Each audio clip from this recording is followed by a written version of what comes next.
beautiful group of people. No one's even looking at us doing this right now. Perspective, I'd probably fall into the category of someone who maybe doesn't have much social anxiety. How about being recorded on a camera? Yeah, this is. I feel like very little. I'm at NAU, and I'm about to interview students about social anxiety, the disease that is more long-lasting and more powerful than COVID-19 itself. Social anxiety, 80% of the time, comes before depression comes.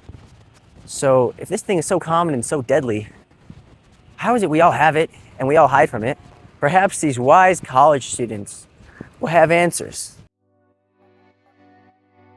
I used to experience a lot of social anxiety, and then I made myself join a sorority. I think I do still get nervous, like doing stuff for the first time in public. Did a lot in high school.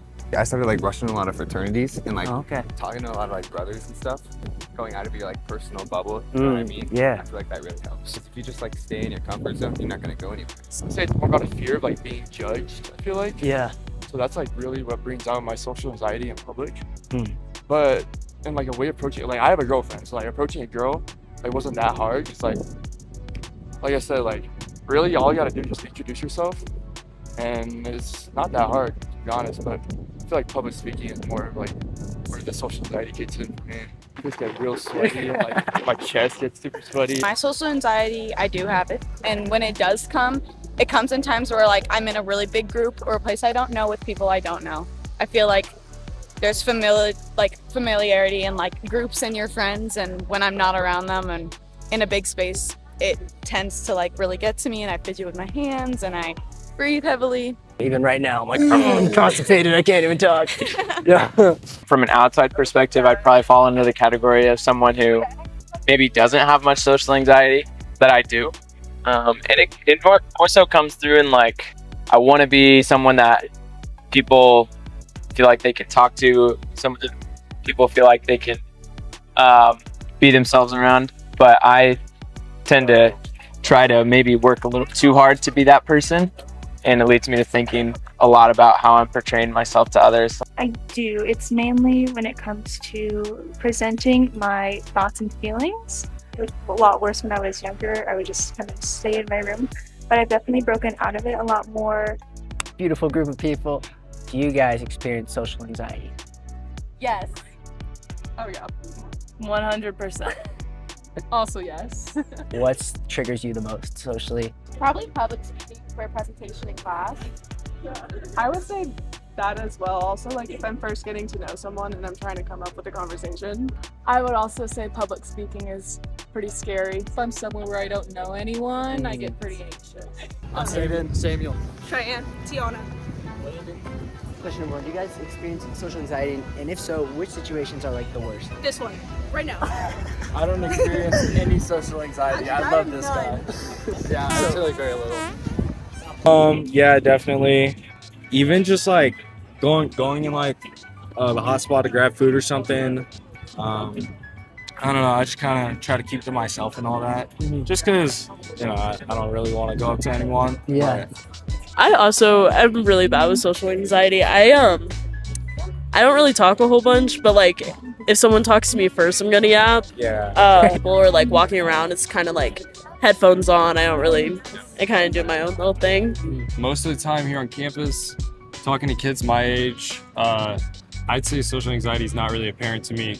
But when I'm talking to older people, when I'm communicating with older groups of people, it does get me a little bit. Sometimes I feel like they're always thinking of me as lesser.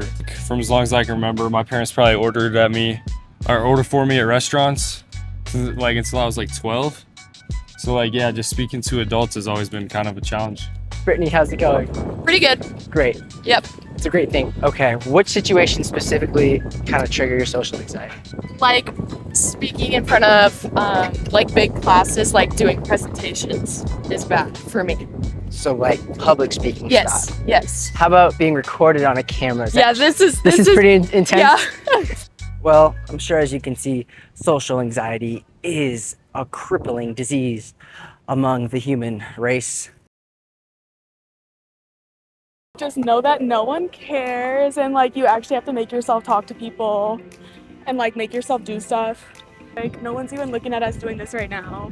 But it's like everyone is just remembering themselves. Like even when you remember yourself in an embarrassing situation, You're only thinking about yourself and not like So true. the other person. The other person's probably thinking about what they did and like they're also embarrassed. So I'd honestly say just put yourself out there, dude.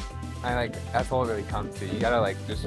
I know a lot of people have social anxiety and stuff. You just gotta like really put that aside and just go talk to people. Honestly, I would say like just don't be afraid to like speak your mind. Like in like reality, like no one should really care like what you have to say, and you shouldn't care what others think of you. Like just be yourself out in public. Because being yourself is the best way of like people getting to know like the true you.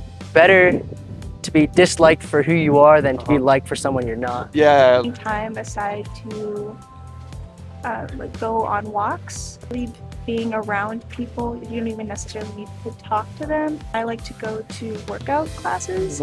That's really helped me. I go by myself, which I would have never done when I was younger, but it's definitely helped me. Honestly, just do it. That's what I had to do. I just had to like force myself to get out of my comfort zone. something that's helped me in just all factors in life is to stop caring, and that doesn't mean stop trying. But if like you mess something up, if you stutter, just whatever. We're humans, we're imperfect. Realizing that people aren't always thinking about you. Things gonna change. You're never gonna feel comfortable if you never push yourself out of your comfort zone. Like being active, doing sports, like extracurricular activities, you're hanging out with a bunch of people. I think that's helps with social anxiety. Talking to random people. I feel like if you overhear a conversation and then you like start like not putting yourself in it, because sometimes it's not okay to do that, but like a funnier conversation, I feel like be like, oh yeah, that's happened to me too, and then yeah, I hear that, something like lighthearted, and you kind of like add a little input or something. All it is finding a connection with someone, whether it's by like they're saying something or doing something, whatever the case is. Put yourself in situations, like challenge yourself in situations that you know are going to be uncomfortable for you. You want to be able to overcome this confidence barrier, and the only way to do that is to feel confident in situations where you need to, and you're not gonna be able to do that by not putting yourself out there. So yeah. Probably just like you're over it in like a minute. Just pretend nothing matters, and then in two weeks you're not gonna know anymore. So it's fine. Just forget about it. When I walk in a room, I'm like, oh, I hope people like me, and like I feel like that shouldn't bother me as much, but it does, and that kind of sucks. Like I want to move away from that. Right. The being alone part, like if they don't like me, then I'm alone and like I'm gonna die. No. Oh shit. I've had social anxiety my whole life, but I feel like it's definitely gotten better the more you try to get out of it. Like you can't let it control you. I feel like if I had to tell my younger self that, I'd be like, get in more things, try more things, learn more from people, get more friends, like do stuff that makes you uncomfortable, because I feel like it will get you out of your shell. Social anxiety really does cripple us all. Some of us are just better at hiding it. But how do we actually change it? How can we actually be free from caring so much? Number one, understanding no one actually gives a damn about you. Now that might sound a little bit like what? And like hurt your ego, but it's actually very freeing and enlightening. No one cares about you. No one cares what you do. Even she doesn't care. Although part of me is like, oh my God, so many people and girls walking past me, looking at me. They must think, oh my God, this dude's a weirdo. Oh my gosh, ah. When we were born, we didn't come out socially crippled. We would scream and cry, we would scuff our faces with food, we would fart, we wouldn't give a damn what anyone thought about us. But as we got older, the world, society, people told us what's right, what's wrong. You do this, you're liked. You don't do this, you're not liked. For example, in the classroom, what happened to me is like I would speak up, the teacher would tell me to shut up. I associate speaking up with death, because if no one likes me, I can't survive on my own, which means I'm dead, which means I need people to like me, which means I should not speak up because no one likes when I speak up.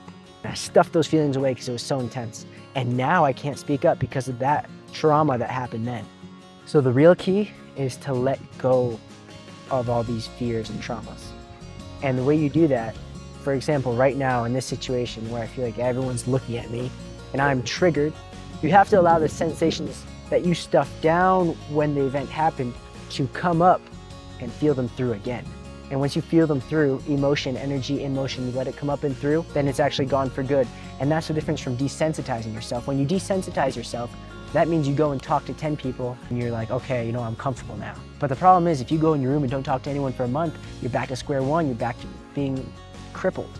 One step at a time it is, really. Going out there, going for a walk like someone said, or just going to say hi to someone. Go ask for someone for the time. Slowly breaking out of that shell. But the key is when you feel these hard to feel feelings, you let yourself feel them so you can actually let them go and change for good.